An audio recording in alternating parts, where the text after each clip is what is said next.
South Africa's skills shortages in critical sectors remain an obstacle to economic growth. Some analysts are suggesting the country follows the international example of importing skills until you develop your own. Marisa Jacobs, head of immigration and mobility at Xpatweb, joins us now to discuss that. Thank you so much, Marisa, for your time. Today, you've done a study. Do we know what these critical skills are that we're short of? Yes, so the Department of Home Affairs, in conjunction with Department of Labour, Department of Higher Education and Services SETA, they all come together to look at what the skills shortages are in South Africa, and then they publish a list. So the last one was published in 2014. There's roughly 200 occupations listed on there in different sectors, which includes engineering, ICT, health, etc. And I understand that list hasn't really changed since 2014. What does that tell us? Not yet, but I understand that they are looking at it at the moment and updating it, yeah. What does industry itself say about what it is that they need? So in the survey that we did where a number of companies participated, the top occupations that came up is engineering and ICT, definitely. Senior management, so your typical C-suite guys, including obviously financial sector.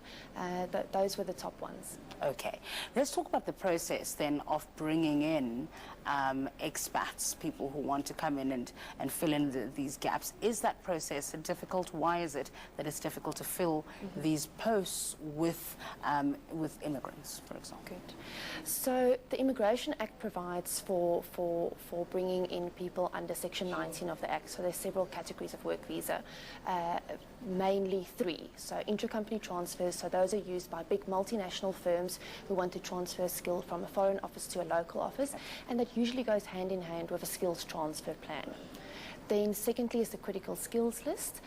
So if a company is looking for a skill that's on that list, they can bring someone in based on that, and then they must prove that the person has the qualification, that they have the experience around this, and they usually also ask that they register with a local professional body so that they can validate that this person has this skill. Okay. And then finally is the general work visa. So if they're not provided for in one of those two categories, then they have to go through Department of Labour to say, we've searched far and wide, we couldn't find a local skill, and now we need to import that skill. Okay, and that was my next question. How important is it for them to prove that they couldn't find someone here to fill a particular position, and is there a procedure for that? Of course, yes. So vital, so that they can't get, unless it's on the critical skills list where there's been a predetermination that that skill is a shortage, they then have to prove to the Department of Labour through, they have to have placed an advert in a national newspaper, they have to have vetted and received CVs, interviewed those candidates and proved that they couldn't find someone